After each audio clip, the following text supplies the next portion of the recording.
I'd like to welcome you to Creating Sacred Space in Our Lives. I am Tripp Martin, the pastor at Auburn First Baptist Church at the corner of College and Glen in Auburn, Alabama. And we are thinking about sage wisdom, finding it with the sages within the tradition of Judaism. Sages were the biblical experts. They were the Bible commentators. They were the ones who taught Bible study, specifically looking at the Law of Moses, or the first 5 books of the Old Testament. Rabbi Reuven Hammer, an author and historian, writes about the tradition of the sages and their truest strength being their diversity, bringing different perspectives, creating a conversation, a discussion, even a debate around the meanings of the stories of Scripture, that it always teases out deeper truth for us in what those stories say about a life of faith. And it has been said that one of the saddest sentences in all of Scripture is at the beginning of the book of Exodus. Now a new king arose over Egypt who did not know Joseph.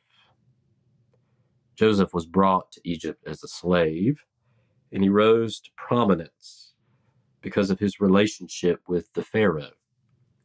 And then Joseph's people came to Egypt, where he was in a place to help them. But later on, a king, a Pharaoh, rose to power over Egypt who did not remember Joseph, which meant the Hebrew people were now in danger. That it is always dangerous when we forget the past. That at one time, the Hebrew people were honored guests in Egypt, as Rabbi Hammer says. But then they became slaves, those who were oppressed. Which always begs the question when we think about tragedy or oppression in this world. Where is God? That whenever people suffer, we find that question lingering in the background. We might ask it when we think about the slavery of Africans around the world, or the tragedy of the Holocaust, or the incidents of shootings in schools, or the innocent who suffer in war-torn regions of the world, or where we find the oppression of women, denying education to young girls, or wherever radical hunger and poverty is found. Where is God? When the people of God were enslaved in Egypt, one sage writes that the presence of God was enslaved with them. That when the people were troubled, God was troubled. The sages never forgot what happened in Egypt. In fact, it was the story that spoke to every age of suffering that would come, whether it was when the people were attacked by the Assyrians, or taken into exile by Babylon, or the horrors of the Holocaust. That whenever that question was asked, where is God? The story of the Exodus spoke to it. That one of those sages, Rabbi Akiva, posed a very daring theory that in Egypt, God was suffering along with Israel. That God was not passive or remote, but that God stood in solidarity with the people, which, as we know, is what love looks like. That God's not on the side of the oppressors. God is on the side of the hurting. That God is a suffering God. When we think of the picture of love, we might imagine a group of loved ones gathered around a hospital bed, where friends are bringing blankets to borrow or food to the hospital for the family to eat. They do not always know what to say, but they keep finding ways to show up. Or after the loss of a loved one, where notes and cards keep arriving for weeks on end. The mailbox is full every day. Some of those notes are long, others are short. They say different things, but they also say the same thing. We are with you in your grief. Or it is a large gathering for a meal around a special birthday, that the entire family drives from multiple states just to sing a song that someone has heard 79 times before. Happy birthday to you. But that 80th birthday party is special. No one would miss it, not for anything, especially since the recent months had been so difficult, where there had been chemotherapy treatments, that everyone wanted to be with their grandmother or great-grandmother. That love is solidarity, even in the midst of hardship, or particularly in the midst of hardship.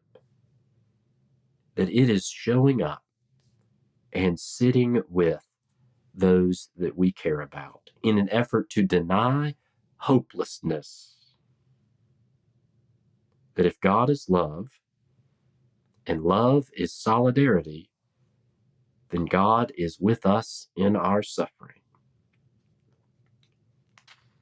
Which might make us think of the picture of Jesus on the cross, which of course goes well beyond the conversation of the sages.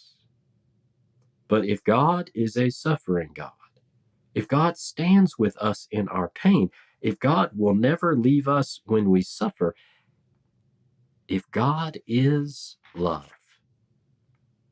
then we see this in the picture of Jesus, in his life, ministry, and death.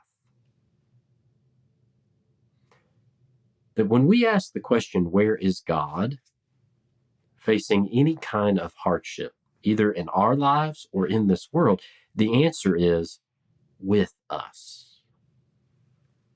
Now, this does not mean everything that is hard will go away quickly, or we will not continue to wonder why this is happening. But we will have the assurance that we are not alone. Dietrich Bonhoeffer, who was a minister in the midst of Nazi Germany, did everything he could to work against the tragedy of the Holocaust. He was eventually arrested, thrown in jail, and ultimately executed. Before his execution, he wrote on the wall of his prison cell, "Only a suffering God can help." Because a suffering God, a God that is with us in the midst of tragedy, is there because God is love. And whenever we see tragedy, we certainly turn to our prayers for others. We often hear said, our thoughts and prayers are with you. And we must listen closely to those words when they are said by others or when they are said by us. Because those words are meant to move all the way down into our feet, where we move closer to sit with, stand with, or walk alongside those who are hurting. that they call us to be with those in the midst of tragedy. That when we draw closer to the pain of others, we also draw closer to the presence of God, because that is where we find God's love. It is like the story of the Good Samaritan, which of course is well known, where on the side of the road there is a man who is hurting, beat up and robbed, and left without any assistance. A couple folks come by and they just keep moving. They do not stop. But then the Samaritan comes along and stops to help. And we might ask the question, where is God in the story? It is certainly in the care of the Samaritan for the person that is hurting. But we also find the presence of Christ with the person on the side of the road. That in many ways, Christ might be the person lying on the side of the road, the one who has been rejected and who is hurting. That when we stop to help those in the midst of tragedy, it is like we are helping the hurting Christ. As Jesus said, if you welcome the stranger or give food to the hungry or care for those in need, whenever you do those things to the least of these, it is like you do them to me. That when we stop to sit with those who are hurting, we find that Christ is already there.